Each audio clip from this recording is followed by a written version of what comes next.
Que assim seja. Palavra Yunara. Obrigada, Virgínia. Muito boa noite a todos. Como disse a Virgínia, época natalina, a gente sempre um pouquinho mais sensibilizado, um pouquinho com um olhar um pouco mais voltado para o nosso próximo, né? Tantas pessoas se mobilizam em proporcionar pelo menos um momento de felicidade para as comunidades mais carentes, né? E isso, por mais que não seja a solução, mas digamos que é um pequeno despertar dentro de nós, um pequeno ligar de botãozinho da bondade nos nossos corações ainda tão frios e insensíveis, né? Quero dizer que estou especialmente emocionada hoje, especialmente tensa. Não sei se é por ser época natalina, não sei se é porque é já quarta vez que cai para mim o capítulo 5, Bem-aventurados os aflitos. E é claro, como disse meu primo Vilmar, te puxa, Crespa, é um capítulo muito longo, são 20 páginas. Então, por serem 20 páginas, por ser um capítulo muito longo, ele nos abre um leque de possibilidades, são muitos os enfoques que a gente pode trabalhar. E nessa noite vão nortear o nosso trabalho, especialmente alguns itens, que são os motivos da resignação, bem e mal sofrer, tormentos voluntários, suicídio e loucura. Loucura, gente, só para constar, é um termo que hoje já não é mais usado, já não é mais aceito, é um termo agressivo, no mínimo indelicado usar este termo, mas é claro que quando Allan Kardec escreveu o Evangelho segundo o Espiritismo era muito tranquilo ainda. Hoje já se tem maneiras mais suaves para se falar dos desequilíbrios emocionais e mentais, tá? Então, embasam também nosso trabalho de hoje, além do capítulo 5, né, o Bem-aventurados os aflitos, o livro Roteiro, de Chico Xavier, ditado por Emmanuel. E esse livro nos traz a seguinte frase, isso aqui eu transcrevi do livro, o seguinte trecho. À medida em que despertamos dentro de nós mesmos, interrogativas incendeiam nossos corações. Quem somos? De onde viemos? Onde está a estação dos nossos destinos? Examinando o mundinho em que sonhamos, reconhecemos a pequenez do lar cósmico em que nos desenvolvemos. Ou seja, examinando a Terra, a gente reconhece um lar ainda pequeno. Pequeno em vista da grandeza que é o universo. O Sol que sustenta essa nossa apagada residência, esse nosso globo, essa nossa residência planetária, tem volume 1,3 bilhões de vezes maior do que a Terra. A Lua, que está pertinho de nós, fica a 380 mil quilômetros de distância.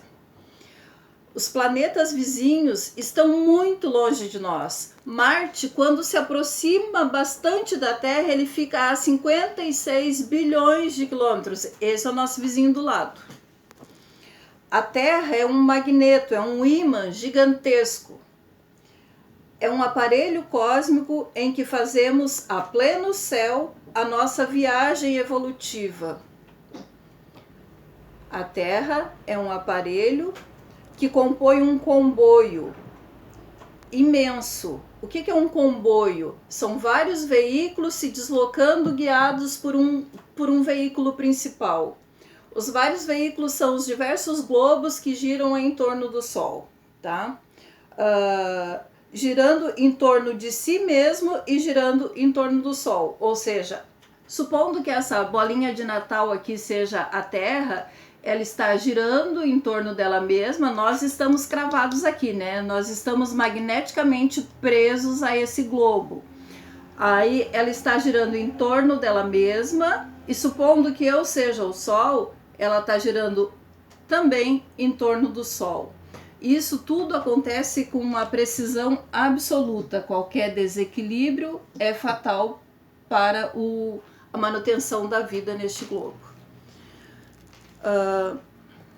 Podemos comparar as classes sociais que habitam a Terra a grandes vagões de categorias diversas.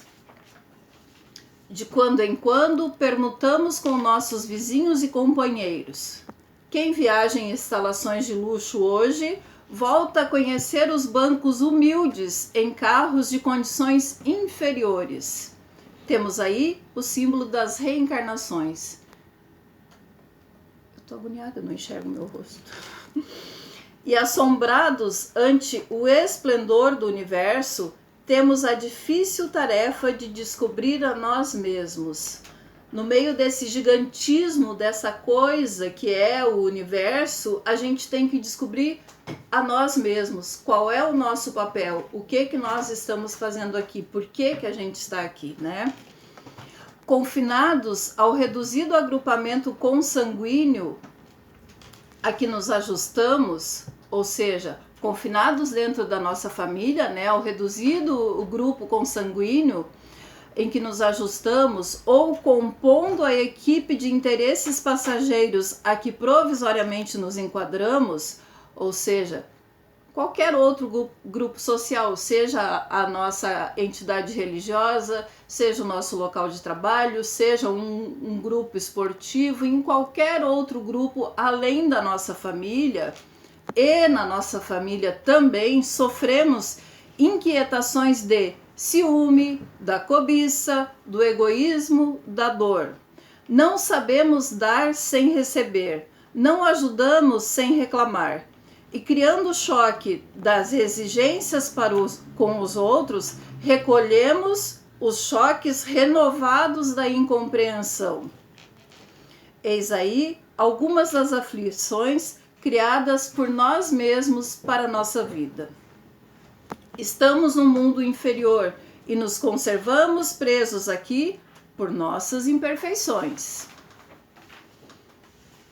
Agora, gente, eu queria mudar um pouquinho. Eu falei antes com o Gilmar, o marido da Rosa, que eu ia falar de Papai Noel.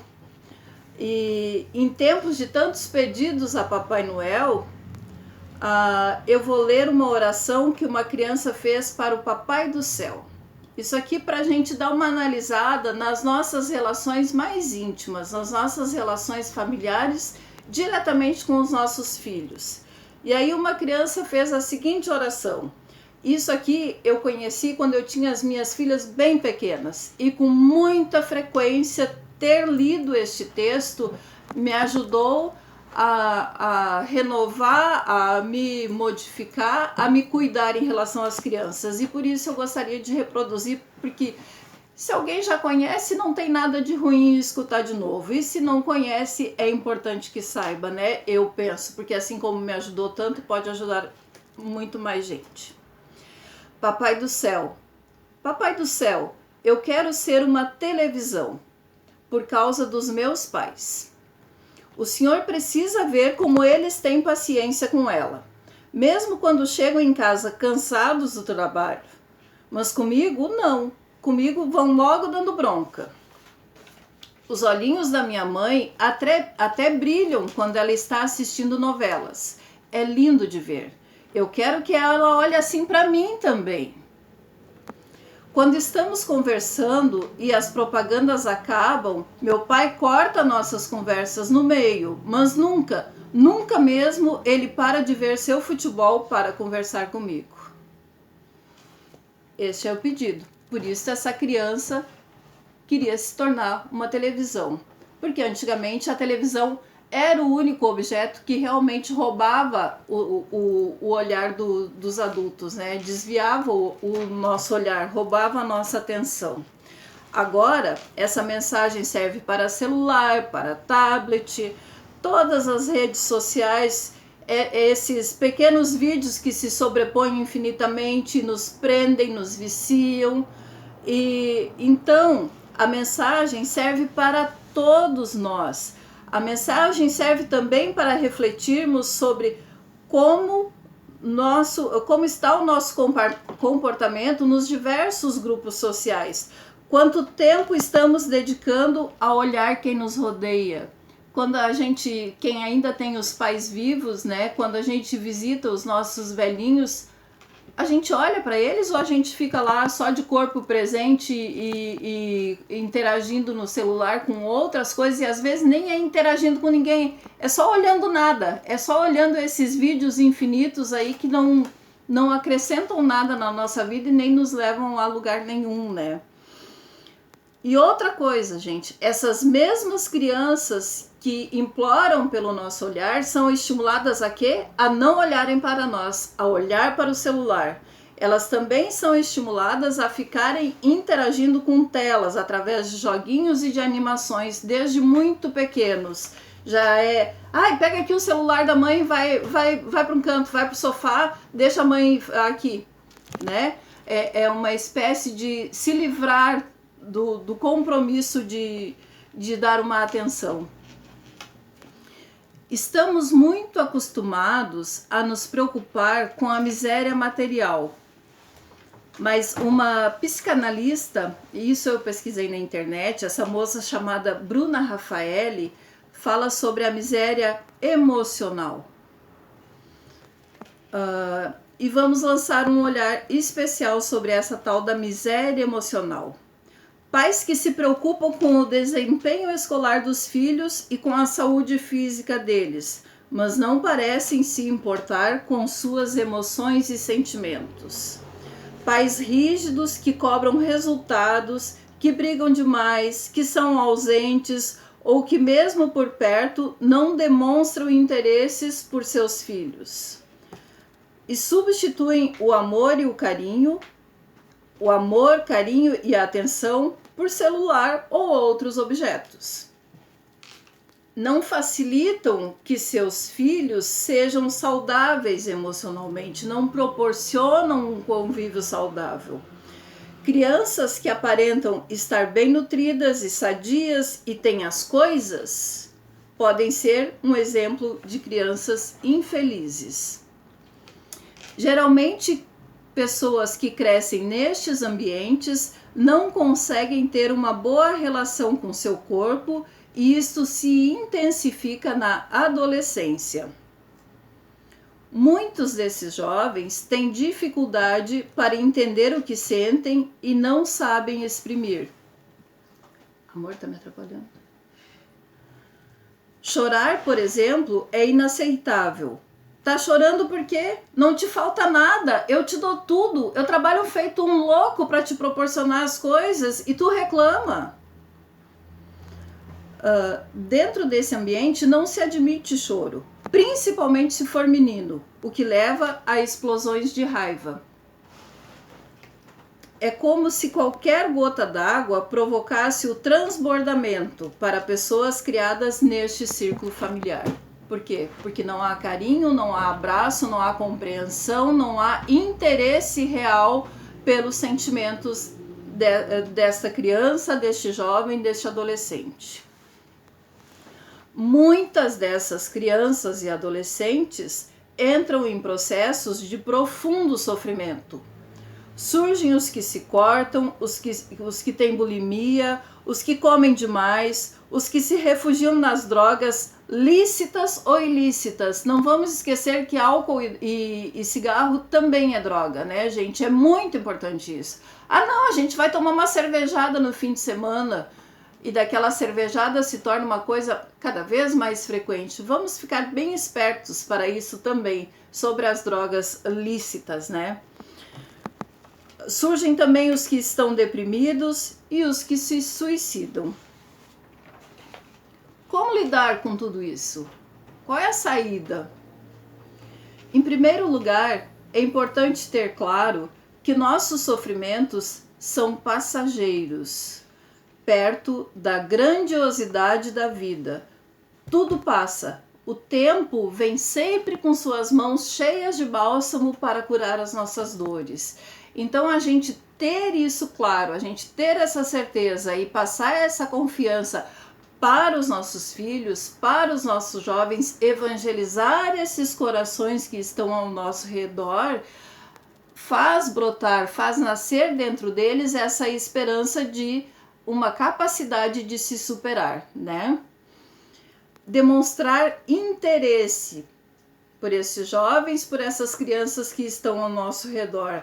Demonstrar que você se importa com eles, com o que eles sentem. Ter clareza na comunicação. Falar claramente as coisas, olhar nos olhos. Parar para conversar. Não utilizar palavras de acusação e de cobrança nesses diálogos. Escutar mais do que falar, entender, buscar realmente penetrar na intimidade daquele coração que está com dor, né? Aceitar o que ele tem para dizer. Não é rebater, não é acusar, não é já sair na defensiva e negando escutar o que pode ser uma crítica e que muitas vezes é em virtude desse nosso comportamento sempre muito ausente ou distante, né, gente? Sempre pensar com empatia. O que seria a empatia? Seria sentir o que o outro sente. É muito mais do que se colocar no lugar do outro, né? Hoje ainda um colega estava dizendo, empatia a gente se habituou a dizer que é se colocar no lugar do outro. E é muito mais do que isso. É tentar entender o sentimento do outro, é tentar sentir o que o outro sente. Preste atenção aos gatilhos, às situações, aos assuntos, às coisas que provocam essa animosidade ou essa tristeza nestes jovens. Não contribua nos ataques de fúria. Se a pessoa já está numa situação de desequilíbrio, de animosidade, vamos tentar acalmar e não bater boca, né? Reconheça sempre que possível que aquela dor é real, valide a dor dessa pessoa. Não diga, tu tá chorando porque é um mal agradecido, porque é ingrato. Não é hora de acusar, tá, gente? Pense em como você está usando o seu tempo. Está gastando ou investindo? Pense que, quando formos questionados sobre o que fizemos dos filhos que Deus nos confiou, qual vai ser a nossa resposta? Né? No momento em que formos questionados o que fizeste dos filhos que te confiei, porque sabemos que os nossos filhos não são nossos filhos, são confiados a nós por Deus, qual vai ser a nossa resposta para essa pergunta? O relato mais frequente dos pais de suicidas é: como é que eu não percebi o que estava acontecendo com meu filho? Por isso, né, gente? Por essas diversas questõezinhas, né? Definindo rumos. Encontramos no cristianismo a renovação mental. Cristo modifica nossas convicções, muda nossa visão de mundo. Admitimos agora a imortalidade do ser. Mas se essa transformação da inteligência não nos reergue o coração com o aperfeiçoamento íntimo, se os princípios que nós abraçamos não nos fazem melhor perto de nossos irmãos de caminhada, para que é que nos serve esse conhecimento? Para que serve nós sabermos que somos imortais? Para que nos serve todo o cabedal de mensagens que Jesus nos deixou, se isso não está tocando o nosso coração?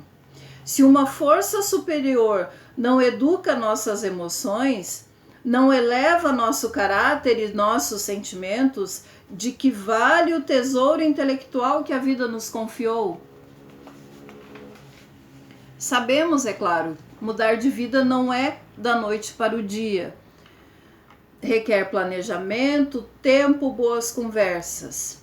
Por enquanto, vamos aceitando essa dificuldade em mudar. Eu não consegui ser melhor hoje, mas amanhã eu vou continuar tentando.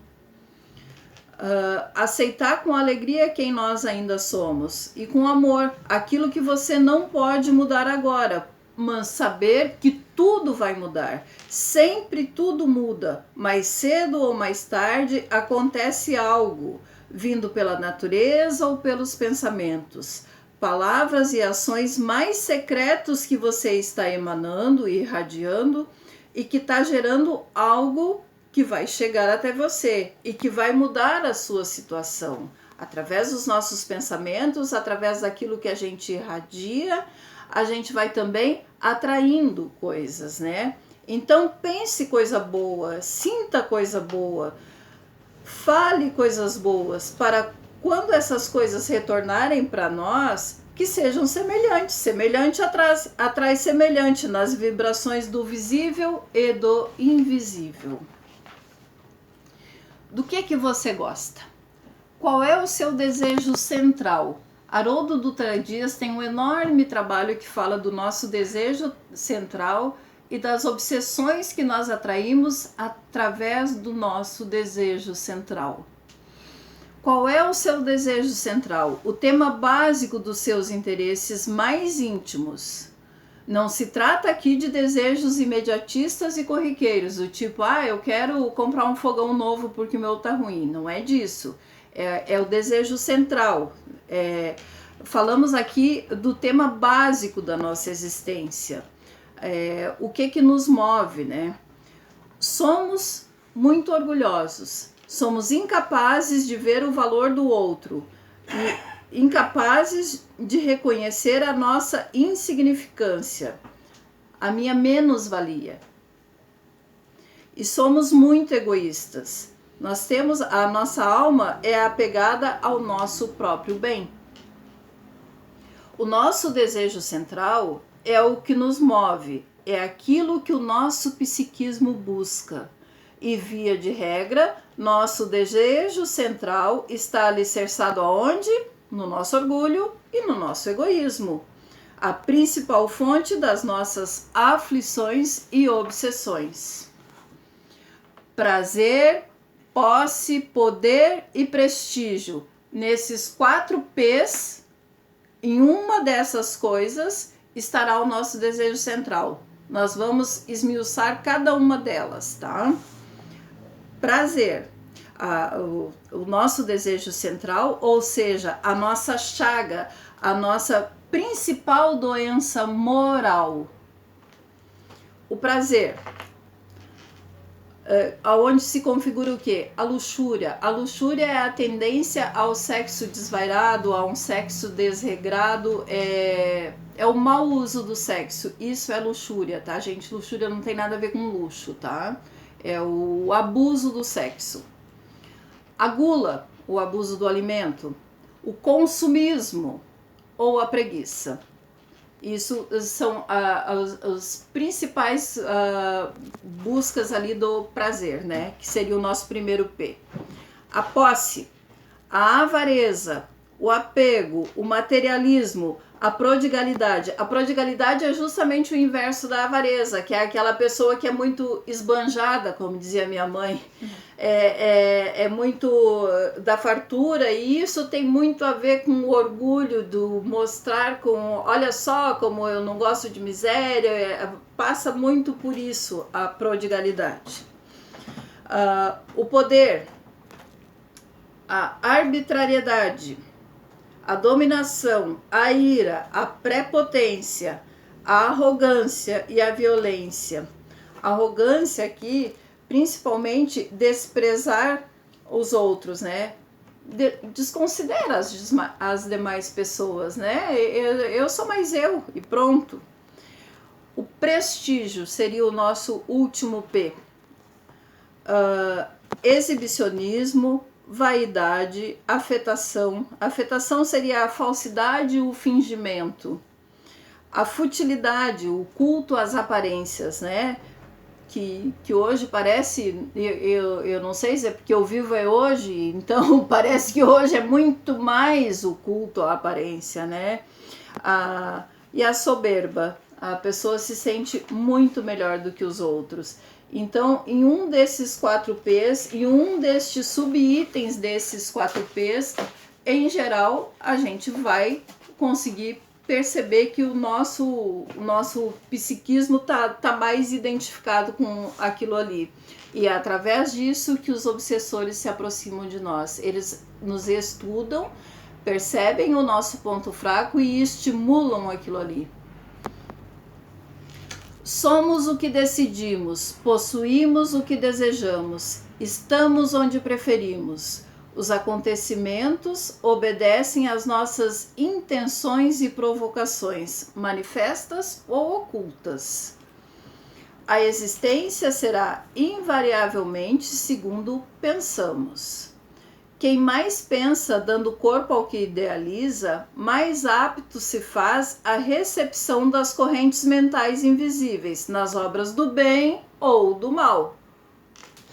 Por isso, nosso desejo central é a porta de entrada para obsessores que nos atormentam.